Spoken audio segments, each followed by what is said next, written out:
தமிழ்ல உயிரெழுத்து வந்து 12. ஆனாவண்ண இணை என்ன உயிரெழுத்து 12. இந்த நந்தியின் உயரம் வந்து 12 அடி.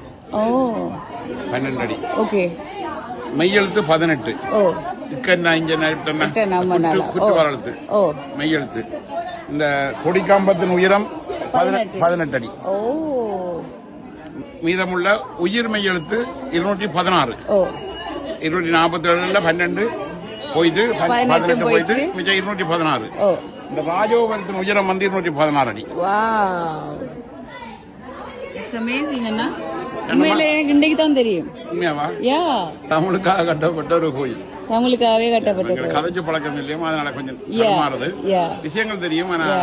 இதெல்லாம் கண்டோம். Great information. ஆக்சுவலி நிறைய பேருக்கு தெரியாம இருக்கு. இப்ப என்ன மாதிரி வந்து நிறைய பேருக்கு தெரியாம இருக்கு இந்த விஷயம். இது உயிரெழுத்து 12, மெய்யெழுத்து 18 கொடிக்காம்பம்.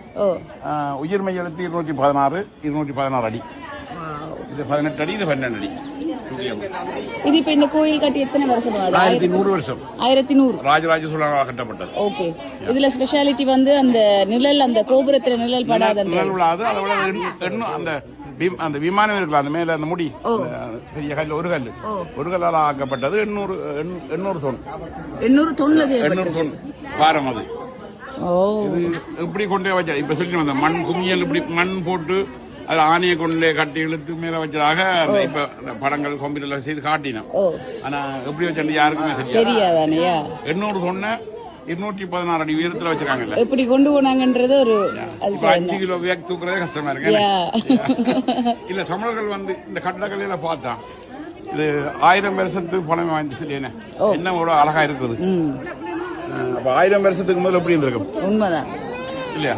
எல்லாம் அந்த இதுல யாரு என்ன செய்தது, கட்டினது, எப்ப கட்டினது, யாரு காணி தந்தது, யார் யாருக்கு உதவி செய்தது, எல்லாமே தமிழ்ல கல்லில பொறிக்கப்பட்டிருக்கு. தமிழ்ல குறிக்கப்பட்டிருக்கு. தமிழ் எழுத்துல அழியாம இன்னும் 1100 வருஷமா தமிழ் அழியாம இருக்கு. அது ஒரு சில உலகத்தின் ஒரு சிறந்த விஷயம் உண்டு. நைஸ். நன்றி. தேங்க்யூ. நன்றி அண்ணா. நன்றி அண்ணா.